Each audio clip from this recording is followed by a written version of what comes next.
giant matchstick, made completely from real matches.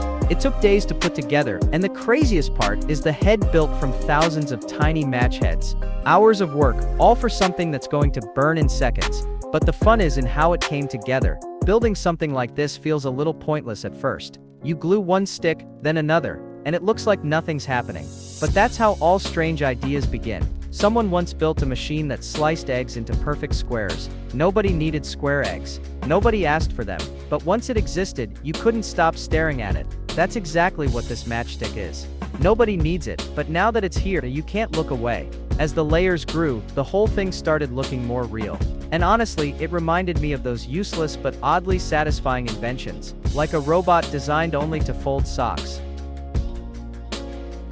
That's it. Not wash them, not sort them. Just fold them in half. Completely unnecessary. But somehow you can't stop watching it. Same thing here. Every new row made the matchstick taller, sharper, and more like the real thing. And speaking of strange, there was also a guy who built a blender that didn't blend anything. It just stirred coffee. Imagine spending months building that. Completely pointless, but at the same time, kind of genius. Because once you see it, you want to know if it works. That's the same thought running through this whole project. Will it actually burn like a real matchstick, or will it just puff out and die? Projects like this always hook you in. It's like stacking dominoes just to knock them over, or building a tower out of Jenga blocks you know will collapse. You don't do it because it lasts. You do it because you want to watch what happens at the end.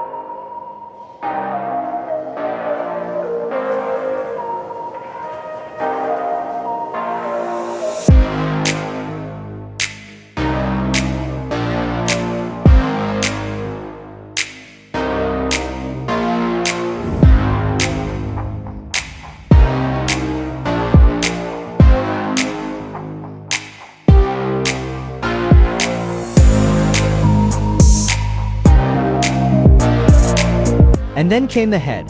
The most important part. Without it, this was just wood. With it, it finally became a matchstick. So every tiny match head had to be glued on, one after another, thousands of them. And the whole time it felt like building one of those oversized props you see in cartoons. The kind of thing that makes people laugh at first, until they realize it actually works. By the time it was finished, it didn't look like a project anymore. It looked like a real matchstick, just scaled up to insane size. Clean, sharp, and waiting for fire. All of those hours, all of those tiny details, gone in seconds the moment it lights. And that's the only reason it exists, to burn.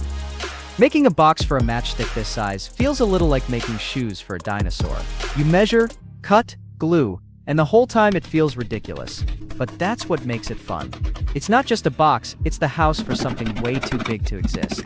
People used to spend months building useless things, like a typewriter that only typed the word yes over and over again. Nobody needed it, but someone still built it. And that's what this box is. Unnecessary, overbuilt, and exactly what this giant matchstick deserves.